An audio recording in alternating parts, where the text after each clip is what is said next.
June 1వ తేదీ నుంచి థియేటర్ల బంద్ లేదని ప్రకటించింది ఫిలిం ఛాంబర్. నిర్మాతలు, డిస్ట్రిబ్యూటర్లంతా కీలక భేటీ నిర్వహించిన ఫిలిం ఛాంబర్ కీలక నిర్ణయం తీసుకుంది. సమస్యల పరిష్కారం కోసం ఈ నెల 30న కమిటీ వేస్తామని ఫిలిం ఛాంబర్ సెక్రటరీ దామోదర ప్రకటించారు. అందరికీ ఆమోదయోగ్యమైన నిర్ణయం తీసుకుంటామన్నారు. ఇండస్ట్రీ కోసం అందరూ కలిసి పనిచేయాల్సిందేనని అన్నారు దామోదర. ఒకటో తారీఖు నుంచి వచ్చింది కదా, అది ఒక రాంగ్ డైరెక్షన్ వెళ్ళింది. చర్చలు జరగకపోతే అటువంటి డిసిషన్ తీసుకోవాల్సి వస్తున్నది ఒరిజినల్ వర్షను. కానీ ఒకటో తారీఖు మూసేస్తున్న అనే వర్షన్ బయటకు వెళ్ళింది. అది చాలా మంది ఇండివిజువల్గా మీ అందరూ కూడా క్లారిటీ ఇవ్వడం జరిగిన తర్వాత. సో ఇవాళ ఏంటంటే అది మూసేయటం అనేది లేదు. ఆల్ ఆఫ్ అస్ పాజిటివ్ నోట్లు అన్ని సెక్టార్లు వాళ్ళ రిప్రజెంటేషన్ ఇచ్చారు. వాళ్ళ ఏవైతే అనుకుంటున్నారో each sector has given to the chamber.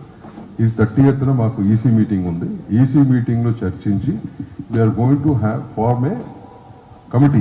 ఒక కమిటీ ఫామ్ చేసి పాజిటివ్ నోట్లో ఫర్దర్గా వీఆర్ గోయింగ్ టు ట్రావెల్.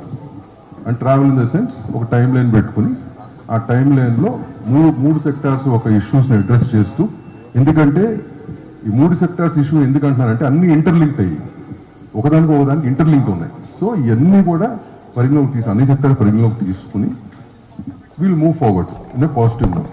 ఒక టైం లైన్ పెట్టుకుని మ్యాక్సిమం మా ఉన్న సమస్యలు, ఇంటర్నల్గా ఉన్న సమస్యలు we'll solve them. The chamber ఉంటుంది, chamber will head the whole thing.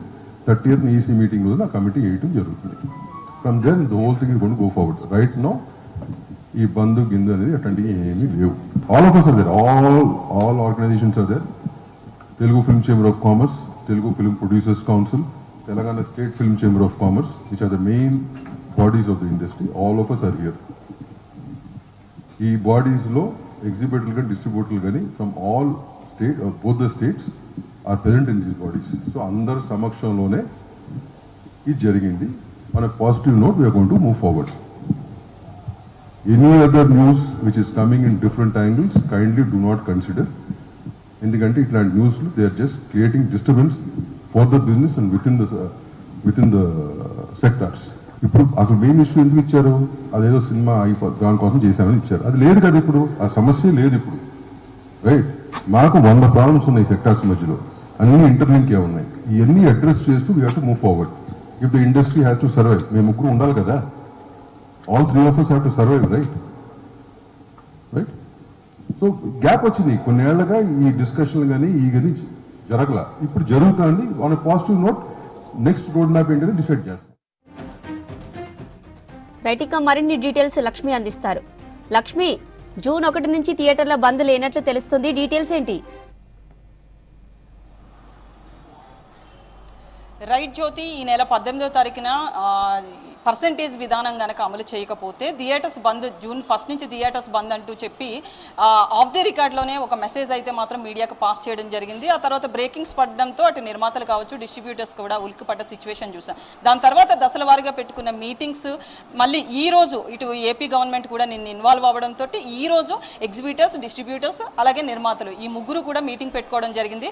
So June 1 నుంచి థియేటర్స్ బంద్ అనేది కనుక జరిగితే నిర్మాతలకు కావచ్చు, డిస్ట్రిబ్యూటర్స్ కావచ్చు, ఓవరాల్గా ఫిల్మ్ ఇండస్ట్రీకి సంబంధించి పెద్ద ఎత్తున లాస్ అనేది జరిగే అవకాశం ఉంది. కాబట్టి ఎట్టి పరిస్థితుల్లోనూ థియేటర్స్ బంద్ అనేది జరగకూడదు అన్న విధంగా ఈ రోజు చర్చించుకున్నట్లు తెలుస్తుంది. మనకి ప్రెస్ మీట్లో కూడా చాలా క్లియర్గా film chamber secretary Damodar Prasad కూడా చాలా క్లారిటీగా చెప్పడం జరిగింది. ప్రస్తుతానికైతే మాత్రం బంద్ లేదు, అంటే వాయిదా అని కూడా చెప్పలేదు. థియేటర్స్ బంద్ అనేది ఇక మీదట జరిగే అవకాశం కూడా లేదు.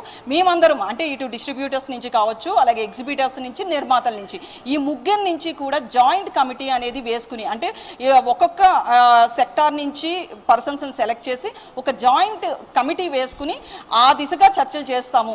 ఎవరికి పర్సంటేజ్ ఇవ్వాలి, రెంట్ మీద కొనసాగాల, ఒకవేళ పర్సంటేజ్ ఇస్తే ఎంత ఇవ్వాలి, అలాగే ఏ థియేటర్స్లో, ఎందుకంటే బి క్లాస్ థియేటర్స్ అని, సి క్లాస్ అని, మల్టీప్లెక్స్ అని ఇట్లా డిఫరెంట్గా ఉన్నాయి. కాబట్టి ఆ థియేటర్స్లో ఉన్న సీటింగ్ కెపాసిటీ కావచ్చు, లేకపోతే అక్కడ ఉన్న మెయింటెనెన్స్ కావచ్చు, ఇవన్నీ కూడా బేరేజ్ వేసుకుని ఏ థియేటర్లో ఎంత టికెట్ ధర ఉంది, ఇవన్నీ ఇవన్నీ చూసుకుని పర్సెంటేజ్ విధానమా లేకపోతే షేరింగా లేకపోతే రెంట్ పెంచే అవకాశం ఉందా, ఇవన్నీ కూడా ఈ జాయింట్ కమిటీ అనేది డిసైడ్ చేస్తుంది అని చెప్పడం జరిగింది. అలాగే జాయింట్ కమిటీని కూడా ఈ నెల 30వ తారీఖు లోపులో జాయింట్ కమిటీ వస్తుంది. జాయింట్ కమిటీలో ఎవరెవరు పర్సన్స్ ఉంటారు, ప్రెసిడెంట్ ఎవరు, సెక్రటరీ, ఇలా జాయింట్ కమిటీ అనేది వేసుకున్న తర్వాత దీని మీద పూర్తిగా మీటింగ్స్ అనేది కండక్ట్ చేస్తామని చెప్పడం జరిగింది. సో ఈ మీటింగ్స్లో ఏ విధానం అమలు చేయాలి, డిస్ట్రిబ్యూటర్స్కి లాస్ లేకుండా అలాగే ఎగ్జిబిటర్స్కి లాభం చేకూరేలాగా ఈ జాయింట్ కమిటీ అనేది డిసైడ్ చేసే అవకాశం కనిపిస్తుంది.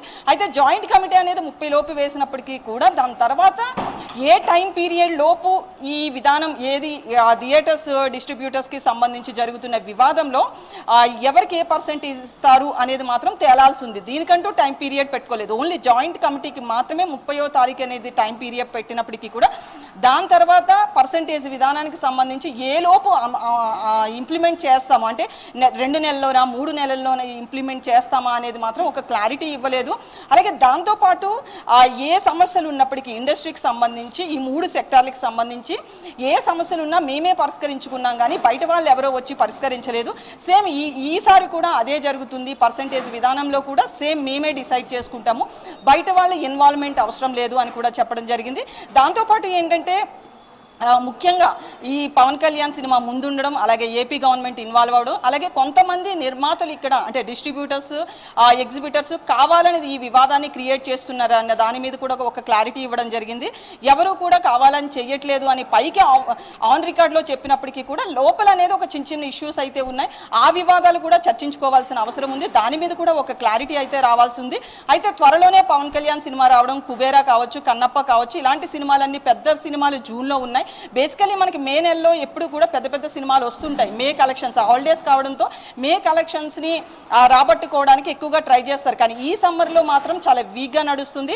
సో జూన్లోనే అన్ని సినిమాలు ఉండడంతో థియేటర్స్ బంద్ పెడితే కనుక పెద్ద ఎత్తున లాస్ ఉంటుంది. కాబట్టి ప్రస్తుతానికైతే మాత్రం థియేటర్స్ బంద్ అనేది ఎట్టి పరిస్థితుల్లో లేదు అని చెప్పి, అలాగే ఇది వాయిదా కాదు, థియేటర్స్ బంద్ అసలు లేదు, జస్ట్ కమిటీ డిసైడ్ చేస్తుంది ఎవరికి ఎంత పర్సెంటేజ్ ఇవ్వాలనేది చెప్పడం జరిగింది. అయితే ఇండస్ట్రీలోంచి మనకు వస్తున్న సమాచారం ప్రకారంగా చూస్తే జ్యోతి, ఈ కమిటీలు కావచ్చు ఇలాంటివి చాలాసార్లు మీటింగ్లు పెట్టుకోవడం జరిగింది, కానీ ఏది కూడా ఒక కొలిక్కి రాలేదు. కొన్ని సంవత్సరాల తరబడి ఎగ్జిబిటర్స్కి డిస్ట్రిబ్యూటర్స్కి మధ్యలో సమస్యలు అనేవి నడుస్తూనే ఉన్నాయి. కానీ కొన్ని సంవత్సరాల నుంచి ఉన్నప్పటికీ కూడా దీని మీద ఒక నిర్ణయం అనౌన్స్ చేసింది లేదు.